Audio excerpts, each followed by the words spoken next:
Salut tout le monde, bienvenue sur la chaîne de JT Mike. Pour ceux qui me suivent, le fourgon ici derrière moi a fait les 2000 km.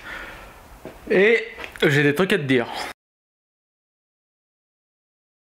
Bon, mais Jean, avant de t'en parler sur le fourgon, je tiens à te dire que la vidéo de Sono de Gitan 2.0 que tu as pu voir, qui, comme le nom indique, est une Sono de Gitan, et ben la Sono de Gitan 2.1 va arriver. J'ai un abonné qui m'a contacté bien avant cette vidéo, quand j'ai posté les photos sur Instagram et sur YouTube. Il m'a contacté en disant comme quoi qu'il voulait me donner un caisson de basse de marque JBL. Ça tombe bien parce qu'avant je ne jurais que sur la marque JBL. Et ben je vais aller le chercher, c'est à peu près un peu plus d'une heure de chez moi. Je vais aller chercher le caisson de basse et j'ai mon beau-frère qui a des haut-parleurs aussi à mettre, que je peux mettre dedans. Donc la 2.1 va arriver et ça va cracher encore plus que ça.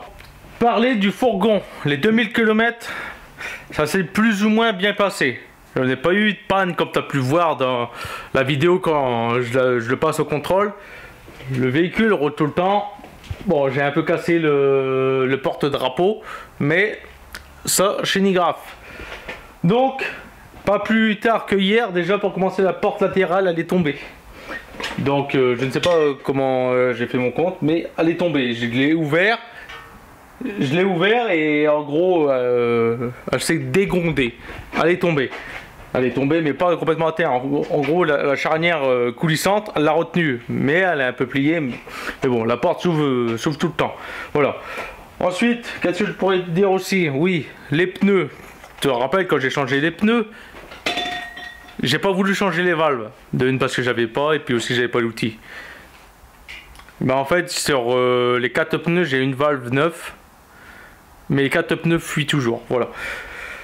Quand j'ai changé la valve de cette roue là, parce que c'était lui qui fuyait tout le temps, tous les 2 jours, le pneu était à plat. En fait j'ai abîmé l'intérieur du flanc du pneu, donc du coup il y a une micro fuite. Là pour le moment il n'y a plus l'air de fuir, mais moi aussi en fait je le vois, moi je le vois qui est dégonflé. Et tous les 4 pneus se dégonflent au bout de un mois, pas crevaison, hein, mais ils sont vraiment dégonflés. Hein. Quand je le passe par exemple pour pouvoir le regonfler à la station chez Naruto, tous mes pneus n'ont pas du tout le même bar. Pas du tout. Tous se dégonflent. La prochaine fois, je changerai les valves. Après, c'est de leur faute aussi. Ils n'en avaient pas en rayon, donc du coup, je les ai pas changés. Voilà. Après ça, il faut vraiment que je vois pour la fenêtre. Parce que là, on va bientôt arriver l'hiver. Et bien sûr, bon, pour le moment, là, on est bientôt le printemps. C'est agréable à conduire, c'est doux, tout ça, donc je m'en plains pas, à part toujours le même problème, bruit moteur. Mais ça, c'est réglé, le bruit moteur, je ne l'entends plus. Je ne l'attends plus grâce à la Sono de Gitan. Voilà, ça, le bruit moteur, c'est atténué, mais maintenant j'ai un nouveau problème qui est arrivé, là c'est physique. Je commence à avoir un peu mal à mes oreilles. Voilà, l'oreille droite précisément.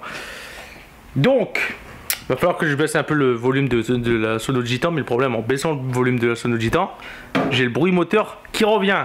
Et ça, c'est emmerdant. Du coup, j'ai pas le choix, je dois l'augmenter. De toute façon, pour la sonoriser, comme je vous ai dit, j'attends de savoir s'il y a un sponsor qui veut participer pour la Sono de Gitan 3.0. Là, avec de l'isolation, tout ça, voilà. Isolation phonique, voilà. Donc je te rappelle aussi la cloison. Pourquoi j'ai mis une cloison? C'est très simple, en fait la cloison c'était justement pour l'hiver, pour éviter de chauffer tout un habitat carrière que je ne m'utilise pas pour rouler. Donc j'ai mis la cloison pour que le chauffage il soit vraiment concentré sur l'avant. Mais ça chauffe, en fait ça chauffe en permanence, ça chauffe en permanence au niveau des jambes. Donc ça, pour chauffer, ça chauffe. Donc j'ai pas un plan, il fait tout le temps bon de toute façon dedans. Donc j'aurais peut-être même pas besoin de mettre le chauffage ou autre, tu vois, pour rouler, parce qu'il fait toujours chaud. Parce qu'il faut pas oublier que ici c'est radiateur air forcé, mais oui, mais il faut que j'active le radiateur. Et d'ailleurs, pour activer le radiateur, j'ai beau le faire avec la tirette là-dedans, ça sert à rien parce qu'en fait j'ai perdu le genre de goupille qui maintient le maintien câble. Donc du coup j'ai beau jouer avec, en gros je fais juste bouger le câble, mais pas la tirette. Voilà. Donc ça c'est bon. Ensuite, pour les sièges, le siège passager, je me suis habitué, donc ça restera comme ça pour le moment. Hein. Mon siège à moi, très voulu, très bien, moi j'aime bien. Honnêtement, je m'en plains pas. Là, c'est un peu chiant parce que je suis en train de le dégommer encore de plus en plus ici. Bientôt ici, regarde, là il y a déjà un trou. Donc là, ce que je vais faire, je vais pas m'emmerder. Je vais me claquer un tapis caoutchouc, un tapis en caoutchouc. Et s'il glisse, je le colle à la colle à pare-brise. Voilà, comme ça au moins il sera permanent, il bougera plus. Voilà. Donc après, oui, donc là ça, ça a fini par se gondoler. Donc je ne sais pourquoi. Bref, ça rattrape pas. Je le colle, je mets un point de colle ici. Enfin, hop, c'est réglé, ça bouge plus. Mais bon, je vais pas le faire comme je dois faire la Sono 2.1 et mettre les haut-parleurs en fait. Voilà. Ah oui, c'est ça que je voulais faire. Donc, j'étais censé faire la vidéo des 1000 bornes. Je l'ai fait, mais je l'ai trouvé nul. Du coup, maintenant, c'est pas la vidéo des 1000 bornes, mais c'est la vidéo des 2000 km. Voilà. J'aurais peut-être dû le dire au début de la vidéo, ça, en fait.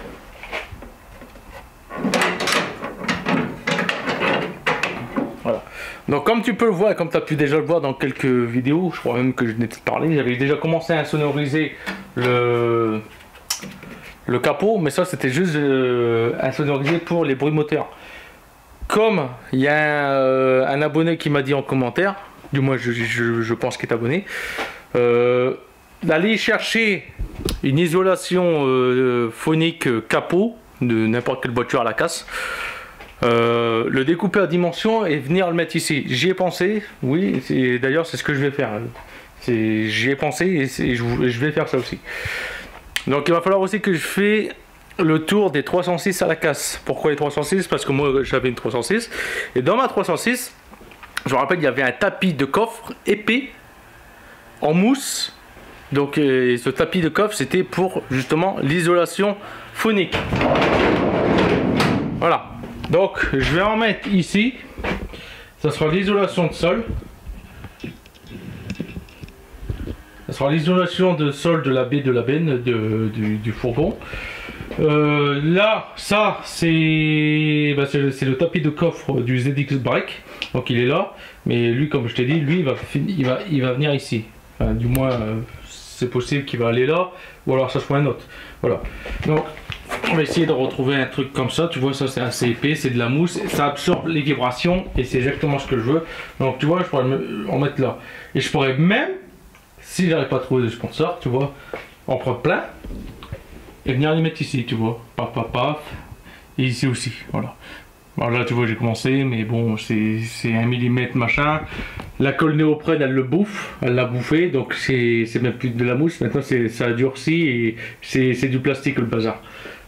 Colle néoprène ça marche pas, là j'ai essayé avec un genre de mastic colle silicone, ça marche pas non plus. Du coup il colle mes câbles hi-fi. Voilà, donc là c'est ce que je vais faire, et déjà ça va bien la sonoriser, j'aurais pu les vibrations, d'ailleurs je l'entends même plus avec ça. Mais si je veux en fait, je suis même pas obligé de la sonoriser là, je la sonorise juste ici, je le finis, je fignole, là les portes, tout ça. Mais le but c'est quand même que ça soit un tuning, un utilitaire tuning camping-car. Voilà, et des lits aussi de tous les jours. Voilà. Comme là je l'ai utilisé depuis que le contrôle technique est validé. Voilà, depuis que le contrôle technique est validé. Oui, j'ai oublié de faire une vidéo de ça. Vous m'excuserez. Mais le contrôle technique a été validé avec succès. Je l'ai repassé. Rien. J'ai juste la pollution à repasser en quoi? Oui, en août 2023, donc tous les ans je dois faire la pollution. Je pensais que j'aurais été exempté de faire la pollution, mais non, je dois faire quand même la pollution malgré l'âge du véhicule. Mais voilà, comme le gars m'a dit, un utilitaire c'est censé rouler, fonctionner tous les jours, tous les jours, tous les jours, tous les jours et toutes les heures. Donc c'est pour ça que tous les ans, il y a un contrôle de pollution sur les utilitaires. C'est comme il m'a dit, des fois ils ont des véhicules qui ont moins de 4 ans, quand ils doivent faire le premier contrôle technique, les véhicules ils ont déjà 400 000 km et les véhicules polluent. Voilà. Donc c'est pour ça en fait que on doit, tous les utilitaires, c'est tous les ans le contrôle technique. Peu importe, utilitaire 106, utilitaire ZX, utilitaire C3, utilitaire Golf 4, enfin, utilitaire commercial. Voilà. Véhicule commercial et utilitaire, c'est pollution tous les ans. C'est parce que c'est des véhicules faits pour travailler et tout ça. Voilà. Donc, bien sûr, là on ne le voit pas. J'ai reculé un peu le fourgon, on le voit un peu mieux, mais j'ai un petit souci moteur. Pour le moment, il n'y a rien de grave, mais je dois le contrôler. Si tu as vu dans la benne, j'avais des bidons. Voilà. Donc, bidon liquide au refroidissement, je perds du liquide au refroidissement. Et un petit bidon d'huile parce que je perds de l'huile et ça, pas un petit peu. J'allais dire malheureusement. Bizarrement, j'ai pas d'huile au stationnement où je me gare au travail. J'ai pas d'huile, de tache d'huile dans le garage. L'échappement n'est pas gras. Enfin, du moins, je pense qu'il n'est pas gras. Parce qu'on le verrait très vite et il fumerait bleu comme il n'y a pas de catalyseur. Donc le catalyseur, normalement, il se boucherait, là tu le vois pas. Mais comme j'ai pas de cata, normalement, ça doit envoyer, tu vois. À moins que c'est en train de remplir les silencieux. Voilà. Mais le véhicule perd de l'huile. Alors, je suspecte le joint de culasse, hein, c'est possible, comme j'ai pas nettoyé les puits de vis de culasse. Voilà, les filetages de vis de culasse. Voilà, j'ai pas nettoyé, donc c'est possible que, en gros, comme la merde qui était dedans, elle est venue serrer la vis, je pense avoir serré aux coupes alors que je n'ai pas serré aux coupes. C'est possible. Sinon, je redémontrerai le cache culbuteur pour refaire une vérification et resserrer les vis de culasse à 60 newtons. Voilà. Première vérif. Ensuite, si c'est dû au joint de culasse, mais bon, je vais un peu démonter l'échappement et puis je vais regarder d'où ça vient. Mais je crois déjà savoir d'où ça vient. Le joint de carter affaibli par CD. Voilà, moi je crois que c'est ça. Parce que regarde le différentiel. Le différentiel est tout gras. Alors je pensais que c'était l'huile du différentiel, tu vois les joints de différentiel, tout ça. Ou alors comme j'ai démonté les cardans, que ça fuit au niveau du joint SPI du roulement de différentiel. Mais j'ai bien regardé, en fait ça fuit pas de là. Ça fuit de juste derrière le démarreur. Voilà. Juste derrière le démarreur, ça fuit. Le démarreur il est là plus haut et ça fuit par là. Et juste par là, nous avons, voilà, tu vois, même le carter, hein, il n'est pas graisseux, il n'est pas plein d'huile. Donc c'est possible que c'est pas le carter, mais que c'est bien le joint de différentiel. Ça me ferait chier de le démonter, je te le dis. Mais voilà, tu vois, il n'y a pas d'huile sur le carter, rien. Même derrière, il n'y en a pas. Pour moi, c'est une fuite qui coule, en fait. C'est une fuite qui coule et qui va au niveau de là-bas. Voilà. Pourquoi je sais que c'est de l'huile moteur? Parce que je dois rajouter de l'huile moteur. Comme là, actuellement, j'ai rajouté...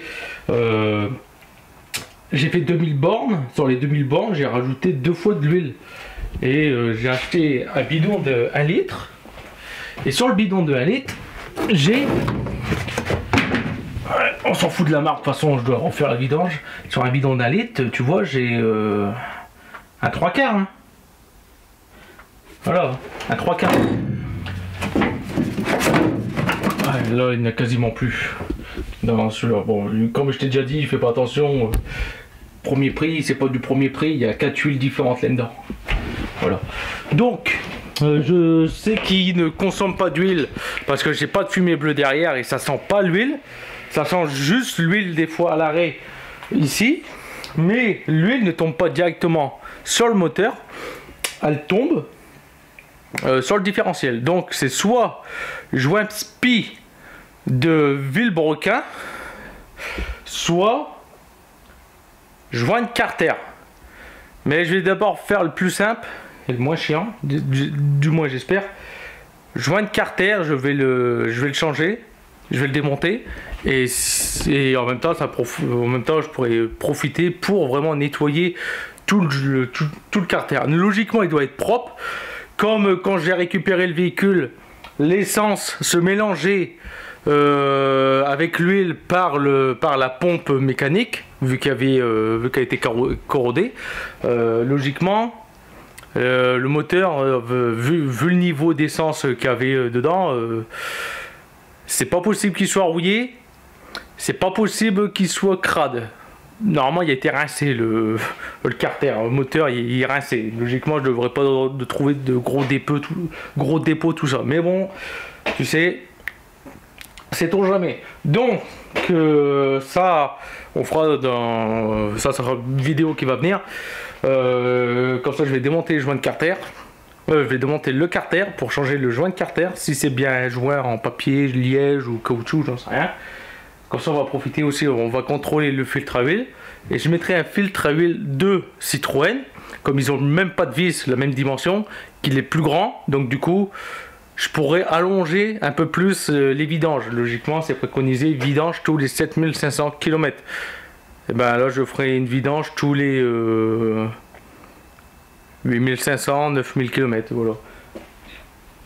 Bon, je dis ça, mais de toute façon il est possible que je fais la vidange plus régulièrement. Comme je tourne à l'éthanol, faut pas oublier que l'huile moteur classique, pétrole, ne se mélange pas, enfin ne se dilue pas avec l'éthanol. L'essence va se diluer avec de l'huile pétrolière, mais pas l'éthanol, comme c'est un produit autre que du pétrole. Ils se mélangent pas, ils sont pas miscibles, quelque chose de ce genre là. Donc ça aussi. Le réservoir à carburant est très propre. J'avais de l'essence, de la vieille essence des années fin 99, tellement vieille qu'elle était passée au rouge. Je croyais même qu'ils avaient mis du GNR dedans. Filtre à essence, comme tu vois, je l'ai pas changé, je l'ai pas modifié, je l'ai pas changé. Il est toujours aussi clair. Bon, il commence à devenir un peu opaque avec la chaleur et l'hydrocarbure, mais comme tu vois, il n'y a pas de merde. Bon, il y en a un petit peu ici, mais comme tu vois, c'est léger. Enfin, je te dis que tu vois, mais tu vois absolument rien. Regarde. Tu vois, il y a vraiment, c'est vraiment des fines particules, c'est rien. Et ça, heureusement que c'est là, au moins, ça me le filtre, ça ne va pas me boucher le gicleur, qui est tout le temps le gicleur de 1,55. Voilà. Enfin, 155, je ne l'ai pas remodifié tout ça. J'ai juste remodifié le ralenti, tout ça, parce que oui, le ralenti tournait un peu trop haut, parce qu'en fait, la vis de réglage là-bas du ralenti, elle est au maximum. Donc oui, certes, au premier démarrage, aux 3/4 de clé, le véhicule, il se lançait tout de suite sans problème. Là maintenant, je galère un peu plus pour le démarrer. Voire même, il faut que je joue avec l'accélérateur pour le faire démarrer, mais bon, il démarre tout le temps, puis il ne cale pas. Enfin, il cale pas. Il cale pas quand il est chaud. Le calostat, il faut que je le change. Parce qu'il fait trop vite, trop froid. En fait, il fait trop bien son job. Il fait trop refroidir le moteur. Du coup, à chaque fois que je m'arrête et que je veux pour redémarrer 5 minutes après, le moteur, je suis obligé de remettre le starter et il cale. À chaque fois. Il refroidit trop bien. De toute façon, là, on va passer printemps et hiver bientôt. L'automne, printemps, on va passer l'automne, après l'hiver, donc je peux me permettre de mettre le calostat qu'il y avait d'origine. Il faut que je le retrouve et je vais le mettre dedans. Donc sur ce, mes gens, comme tu vois, encore des vidéos qui arrivent. Donc la Sono Gitan 2.1 qui va arriver bientôt. Il suffit juste d'avoir les pièces et je compte sur vous et je compte sur les commerciaux qui sont prêts à investir dans un Renault Trafic sorti de grange, lui mettre une sono du tonnerre dedans, et pourquoi pas, je crois pas que ça se passe en hiver, mais pourquoi pas un jour participer à un meeting, comme ils appellent ça dans le jargon, un meeting sono. Alors ça c'est le but, et pourquoi pas faire un peu de tuning. Faut pas oublier ce que j'ai dit dans la vidéo, le tuning que moi je vais faire, enfin ce que moi j'appelle mon propre tuning, et pas le tuning Jackie. Donc mes gens, n'oubliez pas de mettre la cloche, restez toujours pour être toujours informé. Parce que les vidéos sur le fourgon c'est pas fini, et d'ailleurs vous allez bientôt revoir des vidéos sur le C5 parce que j'ai aussi un peu de travail à faire dessus. Regardez là, hey. Regardez, elle veut se barrer. Voilà. Ouais. Donc oui, j'ai un peu de travail à faire sur le C5 parce que j'ai le CT bientôt à le faire, et vous savez quoi, ça va faire bientôt 2 ans. Non, ça fait 2 ans que j'ai le véhicule. Ouais, ça fait 2 ans que j'ai le C5. Mais bon, là, officiellement, au nom de l'État, ça fait pas encore 2 ans. Mais ça fait 2 ans, oui, que j'ai finalement le C5. Voilà. Donc la moto est toujours là. Pour les intéressés, je la vends. Voilà. Donc, vous pouvez me contacter. Vous savez de toute façon comment aller, parce que vous l'avez vu en vidéo. Et vous avez vu les pièces que j'ai changées dessus. Donc la moto elle a pour le moment 45 485 km. Je te dis ça, mais dans un week-end elle a 100 bornes de plus. Donc moto qui roule 50-50 essence éthanol. Donc aucun problème. Voilà. Pour les intéressés, vous pouvez toujours me contacter. De toute façon vous la voyez aussi sur le bon coin. Faites vite avant que je change d'avis, que je veux plus la vendre, parce que c'est possible aussi. Voilà. Donc mes gens, alors, je vais refermer le capot.